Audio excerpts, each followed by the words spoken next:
All right, you guys, today it's all about board games. Today we're going to look at these characters and we're going to tell you who we think would be good at board games, what kind of board games they would like. We're gonna just be talking games today, okay? I just got a new board game in the mail. Very exciting. So let's go through these characters. Oh, and of course, who do we start off with? But the king of board games himself, fucking Shikamaru. Now, we know this guy has an IQ of 700 million. He played, I think he plays Go with Asuma. No, it's not Go. It's like a version, yeah, it's like a version of chess. It's like those little tiles, and they have like kings and queens, and they have higher positions. Because Go is the one with all the little stone pieces that all look the same. Okay, I hope I'm not getting this board game stuff mixed up. So the question is, what kind of board games does Shikamaru really like? Okay, he clearly likes strategy board games. He's a big strategy guy. Now he's kind of lazy, so would he like go to the trouble of setting up a board game that takes like 30 minutes to set up, like a Twilight Imperium, like something big and chunky like that? I don't know if he would. I think he would think it was a drag to set up, but I think he'd have a lot of fun once he started playing. Even if it was like a bigger strategy game, I think he would. I think he would play for like several hours, because Asuma says he sort of disguises these board games as he disguises IQ tests as board games for Shikamaru. And Shikamaru is into it. He'll like play for hours, he'll play for a long time without really knowing that he's putting in a lot of effort as a kid. Probably as an adult he accepts his love of long form strategy board games a bit more. Probably a lot of like piece moving, a lot of like territory occupying games. He probably loves little plastic figures. The more minis, the better. Okay, cool. Also, I don't think we have this Shikamaru card, so excellent. Board game love. High board game love. All right, Kiba. I get the vibe that Kiba is more of a filthy casual for board games. I think he likes party games. Spot It or Snake Oil or something like that. Kind of like bluffing and talking. A lot of dialogue, a lot of chatting. Not so much deep strategy. I don't think Kiba has the patience for like a really long form strategy game with a lot of moving pieces, and like he'll forget the rules, and he'll kind of be like impatient to take his turn and stuff. So I think he likes the low key games where you kind of like talk and chat and argue and stuff, where you can be more fueled by your passion than actual strategy. Because we know Kiba only really has one move, and that's Fang over Fang. That's turn into a tornado and turn your dog into a tornado. And I feel like for board games that would translate to a very straightforward approach, not much complex strategy. So yeah, he may be the polar opposite of Shikamaru for board games. He might like the short and sweet games, lots of dialogue, not very many gameplay mechanics, not like card drafting or anything complicated. So yeah, my mortal enemy in terms of board game preferences. All right. Dosu. That's right. I actually know this guy's name. It's Dosu. Look at that tiny little baby skill tree. I feel like this undersells Dosu as a character, but anyways, he seemed pretty scary. He like beat Rock Lee. Maybe he had teammates with him. Anyways, board games. What is Dosu like? I think Dosu is a more meticulous board game player. So I think he likes card drafting games, games where you look at your options, make a decision, and you try to end up with the best hand you can get. So yeah, he's kind of like crafty, meticulous. He's sort of the leader of his group. It seems like he's the leader of the Sound Ninja trio of Genin, who go to the Chunin exams.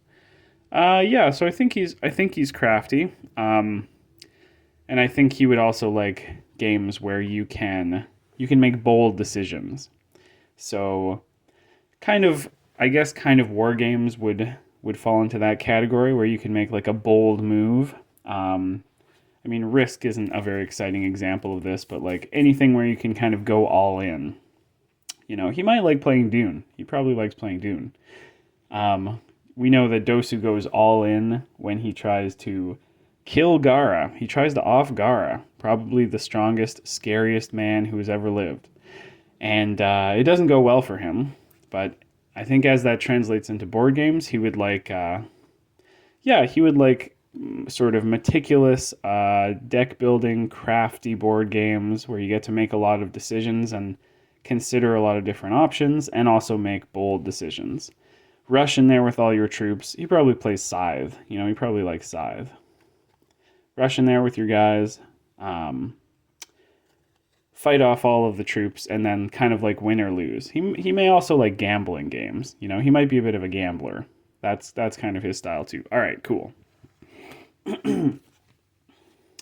All right, Kakash. I was hoping we'd get a Kakash because he would be an interesting guy. He'd be an interesting guy to play board games with. Now he's a bit of a strategist too, but you know, would he like would he like the big clunky games that Shikamaru likes? I feel like he's more of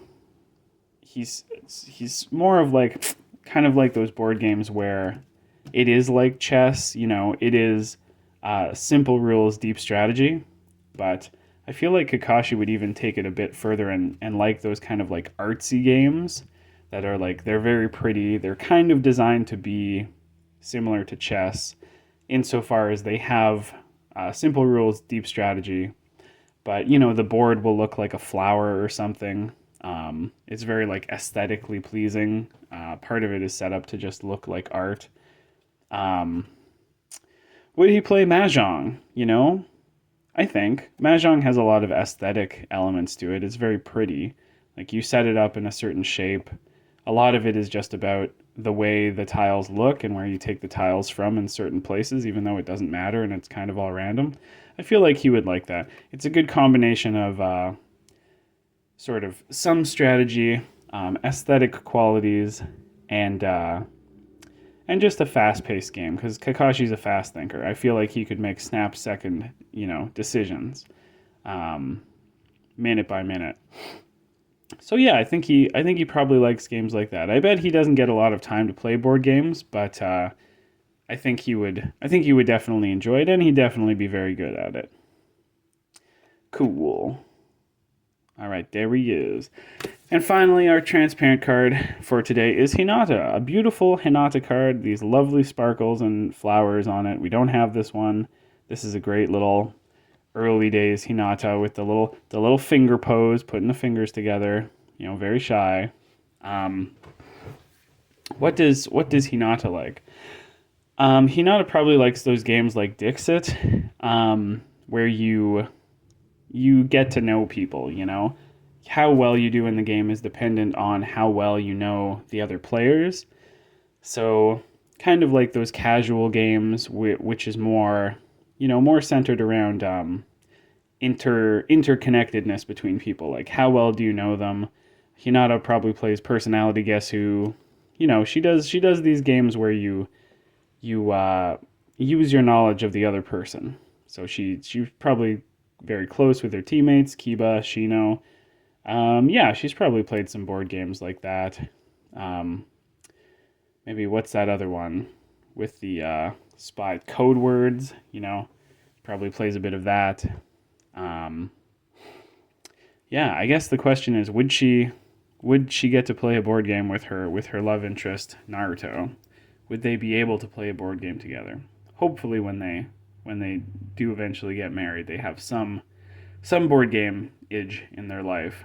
Um, I don't know what kind of things Naruto would play. He doesn't seem like he would have the patience for a lot of board games, or indeed learning the rules properly. But maybe that would be a good combo because the games Hinata likes are not very complex. I think you can just jump right in drawful, that kind of thing. Okay, good. Yeah, I think that was good. I think we got a feel for what each of these characters likes. Everyone has a slightly different preference for board games. Yeah. All right. Don't have a board day. Have a board game.